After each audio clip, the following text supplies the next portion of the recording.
मनुष्य को अपने जन्म पर, कुल पर, धर्म पर, जीवन पर गर्व में रहना चाहिए। गर्व में रहना चाहिए। हम उस धर्म में जन्म पाए हैं जो दुनिया में श्रेष्ठता के लिए पूजित है। हम लोग किसी को परिवर्तित नहीं करते। जैसे कोई ईसाई बना दे रहा है, कोई इस्लाम में घुसेड़ ले रहा है, ऐसे ही क्या जरूरत है। सर्वे भवन्तु सुखिनः सर्वे सन्तु निरामया सर्वे भद्राणि पश्यन्तु मा कश्चित् दुःख भाग् भवेत्। सबका मंगल हो, सबका भला होवे भगवान, सबका मंगल होवे राम।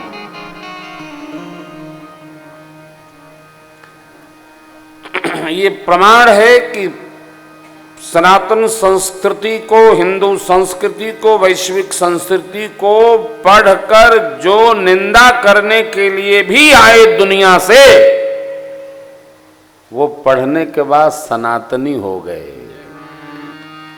भुलाए गया, सब भुलाए गए। क्यों? समुद्र है चरित सिंधु करुणा, क्या चरित सिंधु गिरजा रमन वेदन पावहीं पार। भगवान शिव जी का अरे रोम रोम प्रतिवेद कहे मेरे राम जी का, मेरे कन्हैया का, मेरे भगवान। इधर उधर जाने की जरूरत नहीं है। मैं तो आपको निवेदन करूं, आप चाहे जैसे जैसे जिस प्रकार चाहो रह लो, लेकिन भगवान आपको अपना ही मानते। एक हमारे मित्र हैं, वो पूजा नहीं करते।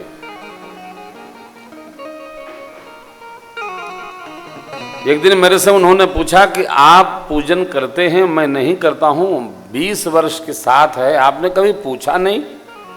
मैंने कहा नहीं, मैंने आपसे पूछा नहीं। क्यों? हमने कहा भगवान ने पूजन का विधान सबको अलग अलग सौंपा है। भक्ति के इतने प्रकार हैं, श्रवणम कीर्तनम विष्णु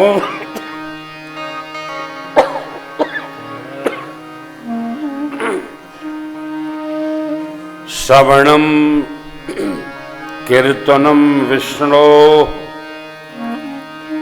अर्चनम पाद सेवनम, यही है ना। मानस में भगवान ने शबरी जी को अलग प्रकार बताया। श्रवणम कीर्तनम विष्णु स्मरणम पाद सेवनम अर्चनम वंदनम दास्यम सख्यम आत्मनिवेदनम। लेकिन भगवान शबरी अम्बा से कहते हैं, प्रथम भगति संतन कर संग, दूसरी रति मम कथा, गुरुपद पंकज सेवा, तीसरी भगति अमान, चौथी भगति मम गुण गण करई कपट तजीगा, मंत्र जाप मम दृढ़ विश्वासा, पंचम भजन सुवेद प्रकाश, छठ दम शील बिरति बहु कर्मा निरत निरंतर सज्जन धर्म, सातम सम मुहिमय जग देखा, मोते संत अधिक करि देखा, आठम जथा लाभ संतोषा, सपने नहीं देखई परदोषा, नवम सरल सब सन छल ही नाम, मम भरो नव में एक होय। भागवत जी में और राम कथा में, मानस जी में ये भक्ति का थोड़ा अंतर है। घुमा फिरा के बात वही है।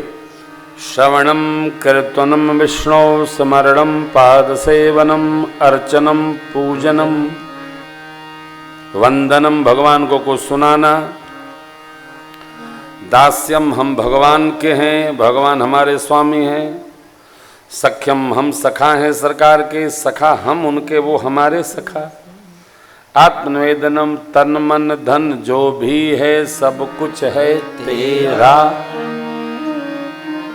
नव भक्ति इस व्यवहार में से एक भी कोई कर रहा है तो भगत है।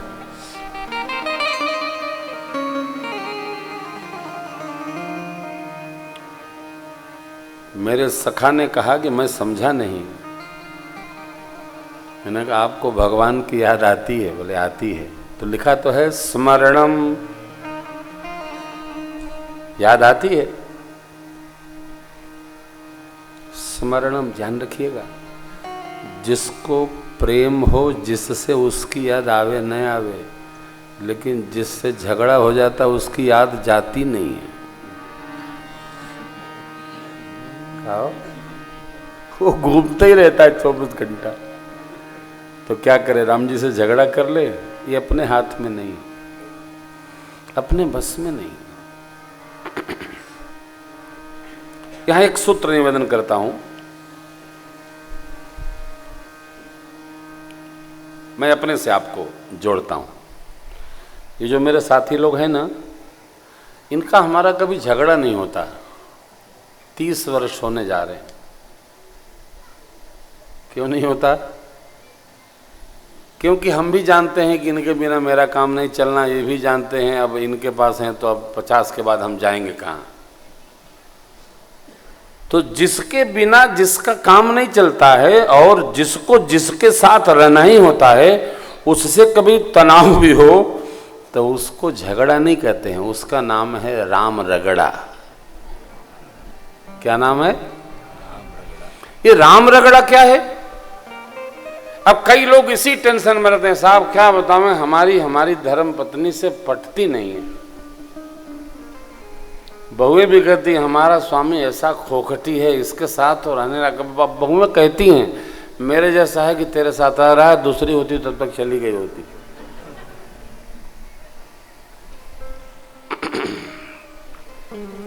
कई बार मेरे से लोग कहते हैं महाराज कोई उपाय है? भैया सनातन धर्म में तो कोई उपाय नहीं है। ध्यान रखना, उससे जिससे जो जिसके संग जिसके लिए जैसे भी कैसे भी ऐसे वैसे तैसे।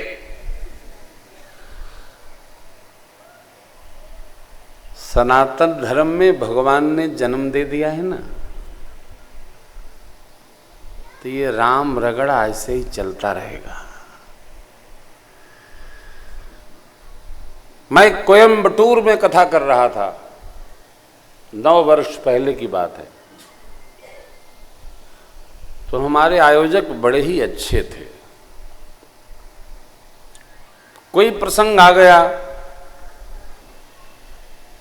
तो कथा के बाद बोले महाराज श्री आपने बड़ी सुंदर कथा सुनाई, हमारा पति पत्नी का कभी आपस में झंझट भया ही नहीं। तो मैंने उनसे कहा आप लोग प्रेम नहीं करते हो क्या? बोले महाराज झगड़ा नहीं हुआ इसका मतलब प्रेम है। मैंने कहा नहीं, जहां प्रेम होता है वहां झंझट जरूर होती है।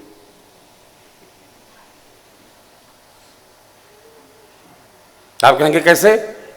अब प्रमाण बहुत है लेकिन हम हर बात थोड़ी कहेंगे, अभी 40 मिनट बचा है बस। सेठ जी चले गए तो माई आई। माई ने कहा महाराज आपने बड़ी अच्छी बात कही। अरे झगड़ा तो तब हो जब ये बोले और हम भी बोले। हमें उतरते समझ गई कि ये जिद्दी हैं तो मैं चुप हो गई,